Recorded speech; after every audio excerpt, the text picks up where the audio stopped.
안녕하세요. 절대값TV의 명품 PD 한PD입니다. 자, 요즘 최근에 한국은행장 이창용 총재가 몇 가지 중요한 이야기들 하고 있어요. 자, 부담스러운 거죠. 자꾸 부채가 많아진다는 것은 우리나라 금융계의 수장인 한국은행 총재 입장으로에서 보면 부담스러운 거예요. 불명예죠. 그죠? 세계 1위, GDP 대비 부채 비율 세계 1위. 자, 그 결과가 뭐겠어요? 그죠? 그 결과가 뭐겠어요? 경기의 장기 침체죠. 그죠? 소비할 돈이 없다라는 거잖아요. 뒤에 이야기하겠지만, 소비할 돈이 없다. 있는 소득을 가지고 전부 버블이 낀 집을 사고 있다고 보면 소비할 여력이 없어지고 우리 경제 성장률은 1%대로 내려앉을 수 있다. 지금 올해 전망치가, 작년에 전망치가 2점 몇 프로였거든요. 근데 올해 나오는 수치가 1.4% 뭐 이렇잖아요. 그죠? 이건 1.4% 얘기는 이제 뒤늦게 나온 거고, 원래 예측하기로는 한 2.123 뭐 그 정도 였거든요. 자, 그런데 1% 중반대.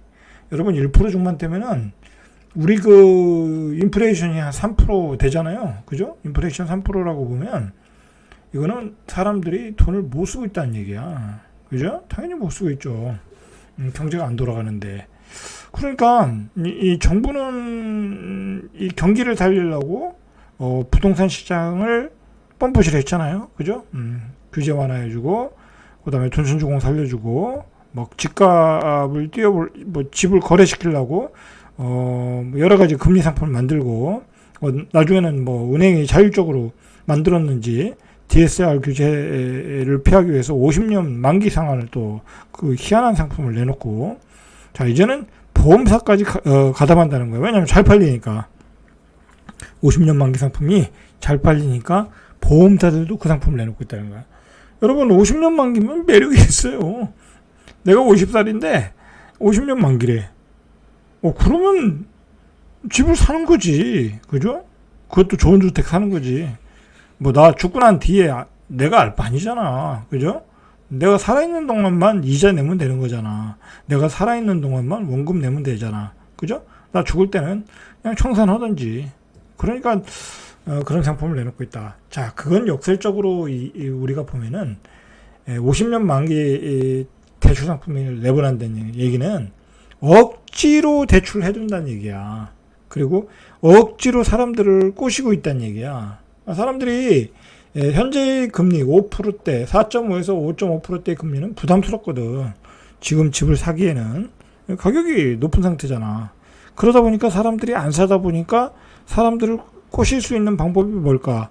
30년 만기를 그러면 50년 만기로 바꿔보자.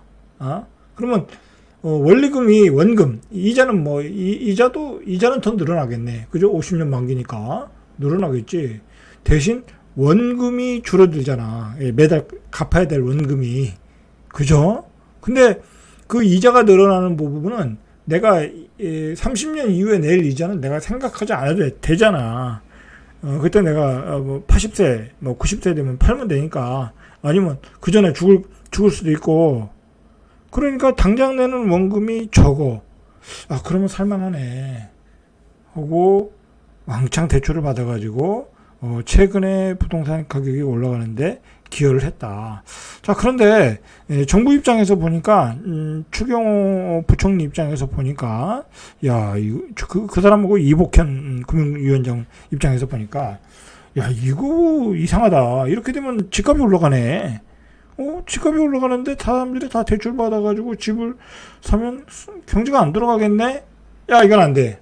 오바야, 오바. 그죠? 오바야. 이렇게 되면 우리 경제가 죽어. 응? 그렇게 판단한 거야. 그래서 자율적인, 자율적으로, 그런 50년 만기 상품을 조금, 규제를 해라. 해가지고, 농협, 그런 데는 이제 그 상품을 나이 제한을 34세 이하인가? 그렇게 바꾸고, 여러 가지 지금 금융감독위원회의 어떤 기준만 기다리고 있대잖아. 이제 그 와중에 보험회사들은, 이 상품 잘 팔리네 하고 나온 거지.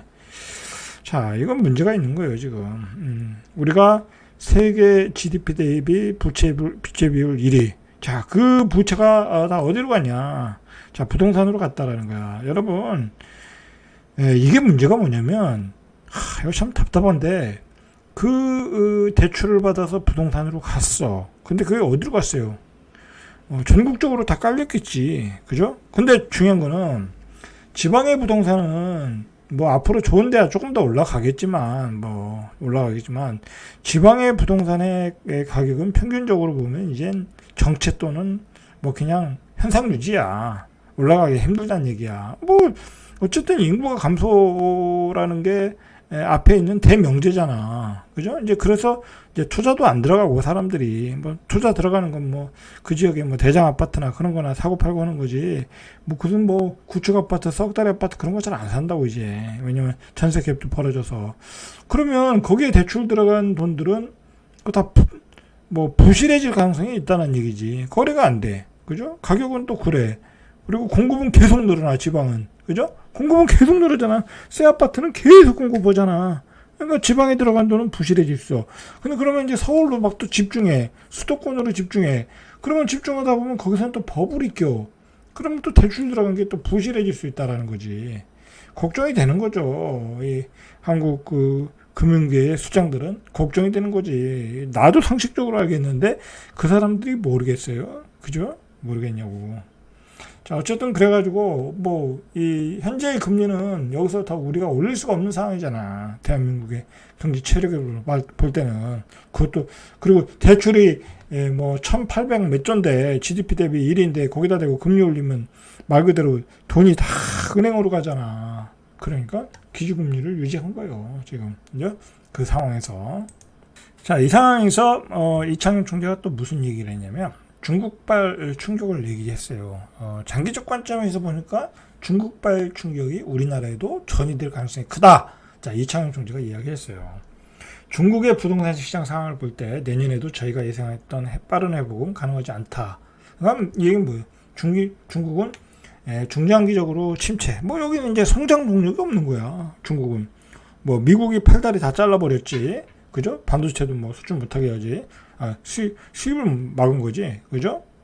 그리고 그동안 중국의 내수 경기를 끌고 갔던 부동산은 무너졌지. 그죠? 무너졌지. 젊은 애들 실업률은 21%, 22% 넘어갔지. 그리고 가장 중요한 중국의 정책 자체가 이런 경기의 어떤 최악의 상황에서 어떤 뭐 뉴딜 정책이라든지 여러 경기 회복을 위한 적극적인 정책을 써야 되는데 시진핑의 마인드 머리 자체가 이건 옛날에 공산주의로 돌아가자는 얘기야. 사회주의로. 그 사람의 마인드는 그러니까 중국은 안 되는 거야. 안 되는 거라니까. 중국은 정치적 관점으로 보면 거기는 이제 우리 예전과 같은 자본주의적인 정책을 적극적으로 받아들여서 경제를 회복시킬 수 있는 의지도 없고 그렇게 할 방향도 아니라는 거야. 자, 그런 관점에서 이창용 총재가 중국발 충격이 우리에게 전이될 가능성이 크고 그게 상당 기간 길게 갈 것이고 내년 우리 성장률은 낮아질 거란 얘기야. 그죠? 자, 이렇게 명쾌하게 제가 이야기를 해드리는 거예요.